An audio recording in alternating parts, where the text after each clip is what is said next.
A $150,000 aircraft just embarrassed planes worth millions, and almost nobody is talking about it. This twin-engine machine breaks every rule in aviation, and the numbers only get more unbelievable from here.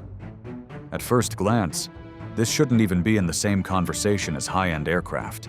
A twin-engine plane, built for around $150,000, sitting quietly in a corner of aviation most people don't even look at. And yet, somehow, it's being compared to machines that cost 5 times more. That alone feels wrong. Almost like there's something people are missing. Because here's the thing. The aviation world has a habit of overlooking anything that doesn't come from big-name manufacturers. If it's not certified, not mass-produced, not sitting in a polished showroom, it gets ignored. And the Velocity V-twin?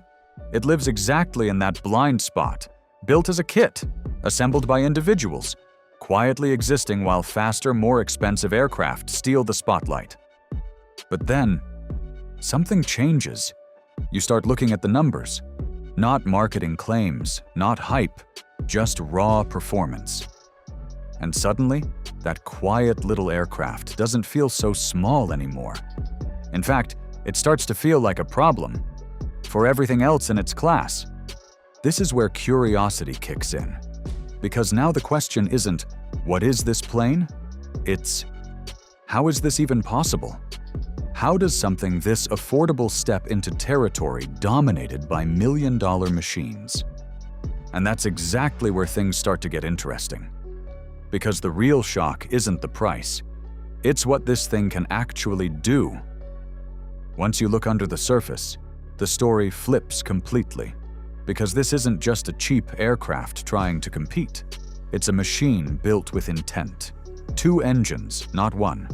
Each producing 160 horsepower. That's 320 horsepower combined.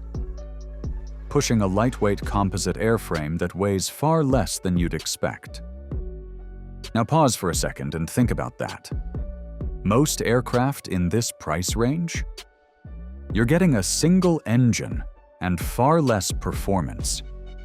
But here, you're getting twin-engine capability with a power-to-weight ratio that starts to feel aggressive, almost unfair. And then comes the number that really changes the conversation. Around 201 miles per hour at cruise. Not theoretical, not pushed to the edge, just normal, efficient flight. That puts it ahead of most light single-engine aircraft flying today. And suddenly, that price tag starts to feel completely disconnected from reality. It's that moment where disbelief turns into excitement.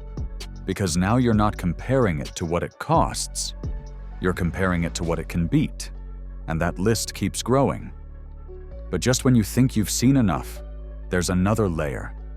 Because speed is one thing. Plenty of aircraft can go fast. The real question is, how far can it go before it needs to stop? And just when you think that's impressive, the range makes it even crazier. This is where things start to feel unrealistic. Because the Velocity V-twin isn't just fast, it stays fast for a long time. With around 100 gallons of fuel, it pushes close to 1,400 nautical miles. That's not a short hop. That's serious cross-country range. Think about routes like New York to Dallas, Orlando to Denver, non-stop, no fuel stops, no compromises. And suddenly, this isn't just a fun aircraft. It's a machine built to actually go somewhere. And here's what makes it strange. Planes that can do this usually live in a completely different price bracket. You expect this from expensive, certified aircraft, not something that started as a kit. That's where the disbelief hits. Because now it's not just impressive, it's out of place. But speed and range don't matter if the aircraft isn't safe. And that's where everything changes next. Now this is the part most people miss. Because the Velocity V-twin isn't just fast, it's designed to protect you. And it starts with that unusual front wing, the canard. At first it looks odd, but it serves a purpose. When the aircraft slows too much, the front wing stalls first, gently dropping the nose before a dangerous stall can happen. It's like a built-in safety system, always working in the background. Then there's the engine layout. Both engines sit close together at the rear. That changes everything. In most twins, losing one engine creates strong yaw and control issues. Here, it doesn't. The thrust stays balanced, making the aircraft easier to manage. Add a strong climb rate, and you get something that feels predictable, controlled. And that's when confidence starts to build. But this design doesn't just improve safety. It's also why the aircraft looks so different. The first time you see it, you don't forget it. That forward wing, the smooth, almost sculpted body. It doesn't look like a typical aircraft. It looks like something designed years ahead of its time. And that's not by accident. Every line, every curve serves a purpose. The canard layout alone gives it a completely different silhouette. But then you notice the details. The composite airframe, clean, seamless, built to reduce drag and maximize efficiency. The single vertical stabilizer at the back, replacing older twin-tail designs, giving it a sharper, more modern profile. And then, the doors. Gull-wing doors that open upward like a sports car. You don't climb into this aircraft, you step into it, sit down into it. That one detail changes the entire experience before you even start the engine. And of course, those twin pusher propellers at the rear. Always visible, always reminding you that this isn't a conventional setup. It's engineered differently, built differently. At this point, admiration starts to replace curiosity. Because now you're not just questioning how it works, you're appreciating how it's built. But here's the twist. Because the real surprise isn't outside. It's what happens when you step inside. You expect compromises in a small aircraft, tight space, limited comfort, something you tolerate. But here, that expectation disappears fast. The cabin feels wider, more open, almost like it wasn't built with limitations in mind. 4 seats come standard with an option for 5, and somehow it still doesn't feel cramped. Rear passengers actually have space to stretch, enough room to relax on long flights, which is exactly what this aircraft is built for. And then there's the noise, or lack of it. With engines mounted behind, the cabin stays quieter, more controlled, almost like a car in the sky. Even the controls feel modern. Side stick instead of yokes, clean, intuitive, unobstructed. At this point, it stops feeling like a compromise and starts feeling like something you'd actually want to travel in. But before you get too comfortable, there's a catch. This is where things get personal, because this cockpit isn't fixed. It's built around you.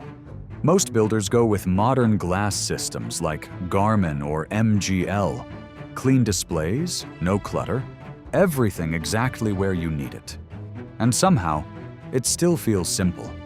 Side stick controls, overhead panel, balanced, intuitive, easy to manage even as a single pilot. But then, everything shifts. Because the price doesn't make sense. The kit starts around $127,000. Fully built, you're looking at roughly $150,000 to $180,000 for a twin-engine aircraft with this kind of performance. That's where it stops being impressive and starts being disruptive.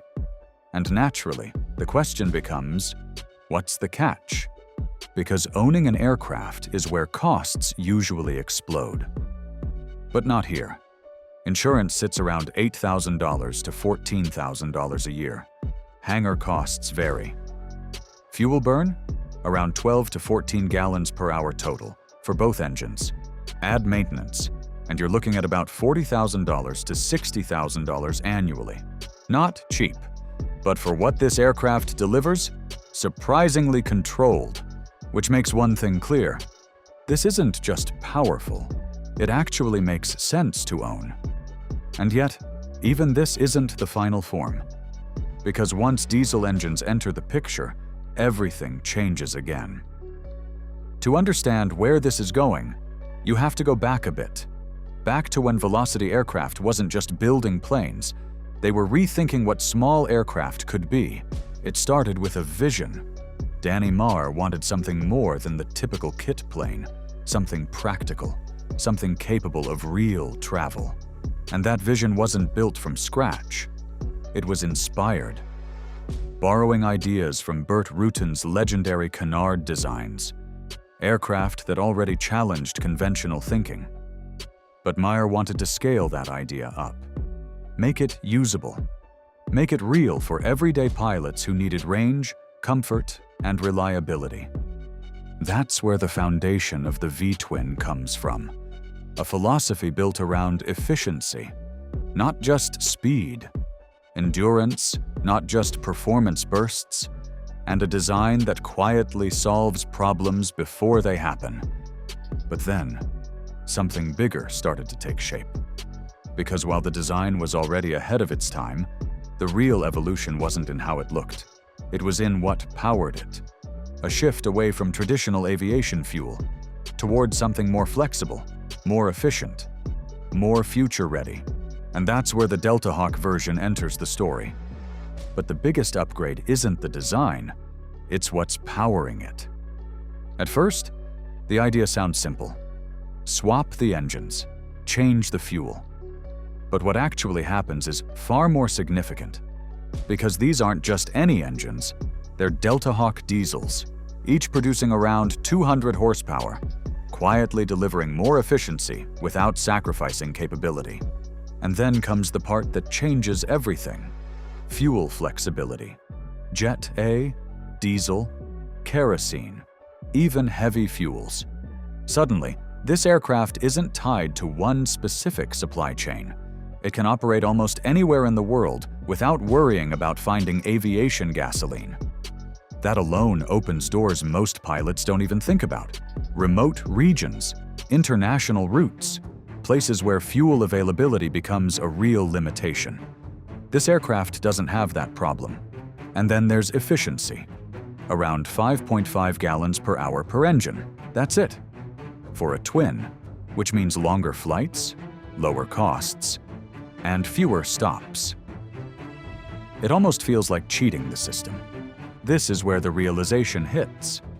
Because now it's not just about performance, it's about practicality, about making long-distance flying actually sustainable.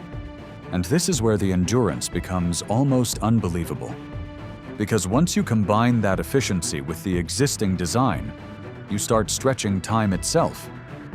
9 hours. Just let that sit for a second. 9 hours in the air without needing to land. That's not typical for aircraft in this category. That's something you expect from much larger, more expensive machines. But here, it's real. With over 1,000 miles of range, this aircraft stops being a short-trip flyer and becomes something else entirely. A long-distance machine, the kind that can cross states, even borders, without constantly planning fuel stops. And when you compare that to most piston twins, which often max out at 4 to 5 hours, the difference feels massive, almost like you're playing a different game altogether. This is where aspiration kicks in, because now you're not just thinking about flying, you're thinking about where you could go, how far you could push it, what kind of trips suddenly become possible. But endurance alone isn't enough, because staying in the air for that long only matters if the aircraft can handle real-world conditions. Weather, runways, human error. And that's where the next question comes in.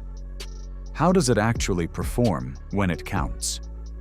On paper, everything sounds impressive, but real-world flying is where aircraft prove themselves. And surprisingly, this is where the V-twin feels even more refined. Speeds ranging from 180 to over 230 knots, depending on configuration. But delivered in a way that feels stable, not aggressive. Takeoff distances vary, typically between 1,500 and 3,000 feet, depending on conditions. Not extreme, not limiting, just enough to operate comfortably in most real-world environments. And then there's something that catches most pilots off guard: no flaps. At first, that sounds like a problem. But in practice, it isn't. The aircraft adapts, the handling stays smooth, predictable. Landings feel controlled, almost effortless once you understand the rhythm. That's where confidence builds again, because now it's not just capable, it's usable. And inside, it feels nothing like a typical experimental aircraft. Because this isn't a factory-built aircraft you just buy and fly, it's experimental, which means responsibility shifts to you. The build quality depends on the builder.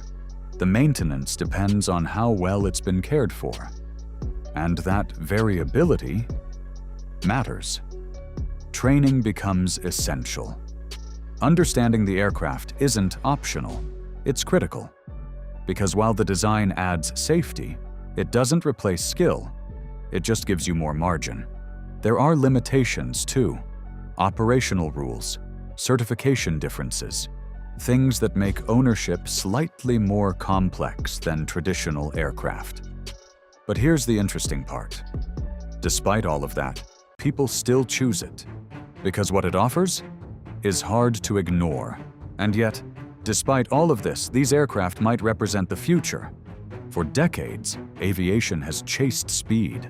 Faster, higher, more powerful, but quietly, that focus is starting to shift toward efficiency, toward endurance, toward aircraft that make sense in the real world. And that's exactly where the V-twin fits in. Diesel engines, flexible fuel options, lower operating costs, long-range capability. It's not just an aircraft, it's a platform, one that adapts to how aviation is changing. This isn't about beating jets in raw speed. It's about outperforming them where it actually matters. Cost, range, practicality. And suddenly, that $150,000 aircraft doesn't feel small anymore. It feels like a glimpse of what's coming next. So the real question is, would you fly one? And when you step back, it all comes full circle. A relatively affordable aircraft challenging machines worth millions, not by being louder or faster, but by being smarter, more efficient, more practical. So what do you think? Would you build one or fly one? Let me know below, and there's more like this coming.